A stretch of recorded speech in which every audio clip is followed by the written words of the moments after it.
যোৰহাট ষ্টেডিয়ামত খেল মহাৰণ 2023 জিলা পৰ্যায়ৰ প্ৰতিযোগিতাৰ শুভ উদ্বোধনী অনুষ্ঠান সম্পন্ন। অসম চৰকাৰৰ ক্ৰীড়া আৰু যুৱ কল্যাণ সঞ্চালকালয়ৰ তত্বাৱধানত যোৰহাট জিলা প্ৰশাসন আৰু যোৰহাট জিলাৰ ক্ৰীড়া বিষয়াৰ কাৰ্যালয়ৰ উদ্যোগত খেল মহাৰণ 2023 জিলা পৰ্যায়ৰ প্ৰতিযোগিতাখনি যোৰহাট ষ্টেডিয়ামত অনুষ্ঠিত কৰিবলৈ লোৱা হৈছে। তদুপলক্ষে বৃহস্পতিবাৰে এক আনন্দমুখৰ পৰিৱেশৰ মাজতে যোৰহাট ষ্টেডিয়ামত অনুষ্ঠিত হয় শুভ উদ্বোধনী অনুষ্ঠান। যোৰহাট জিলা আয়ুক্ত পুলক মহন্তই উদ্দেশ্য ব্যাখ্যা কৰা অনুষ্ঠানটোত মৰিয়নি সমষ্টিৰ বিধায়ক ৰূপজ্যোতি কুৰ্মীয়ে মুখ্য অতিথি হিচাপে অংশগ্ৰহণ কৰি প্ৰতিযোগীসকলক উদ্দেশ্যি প্ৰেৰণাদায়ক মন্তব্য প্ৰদান কৰে।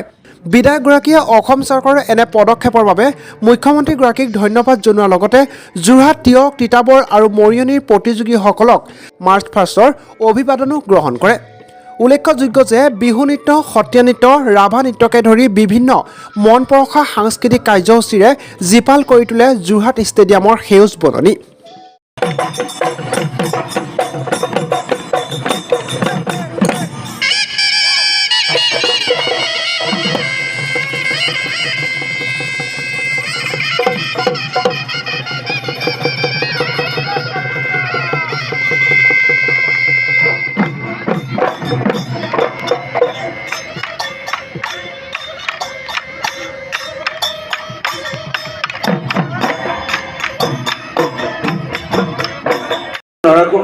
প্ৰচণ্ড ৰ'দ মাননীয় জিলাধ্যক্ষ ডাঙৰীয়াই সুন্দৰভাৱে আদৰণি ভাষণ ইতিমধ্যে আগবঢ়াইছে।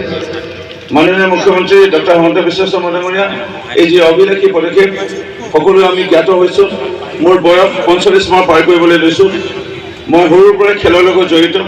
যোৰহাট কাছাৰী মৈদামত খেলা, যোৰহাট ষ্টেডিয়ামত খেলা আৰু এই বাল্যকালৰ মহাবিদ্যালয় কালৰ এই সময়ৰ পৰা পাৰ কৰি বিভিন্ন সময়ত বিভিন্ন চৰকাৰ পালোঁ, মুখ্যমন্ত্ৰী পালোঁ, কিন্তু বিশেষকৈ ক্ৰীড়া ক্ষেত্ৰত নৱপ্ৰজন্ম আমাৰ উঠি অহা খেলুৱৈসকলক উদগনি দিয়া আৰু তেওঁলোকক সাহস দি তেওঁলোকক ক্ৰীড়াৰ লগত জড়িত ৰাখি সুস্বাস্থ্যৰে তেওঁলোকৰ জীৱন আগুৱাই নিয়াৰ যিটো প্ৰয়াস শলাগ ল'ব লাগিব।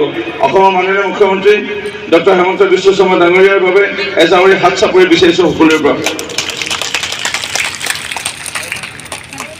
খেলুৱৈসকল, নিশ্চয় তোমালোকে মনতে বিভিন্ন চিন্তা মনলৈ ভাৱ আহিছে, আমি কিমান দূৰ আগুৱাই যাব পাৰিম। কোনো এজনে আৰম্ভণিত কোনো হয়তো হঠাৎ সাফল্য পোৱা নাই। হিমা দাসৰ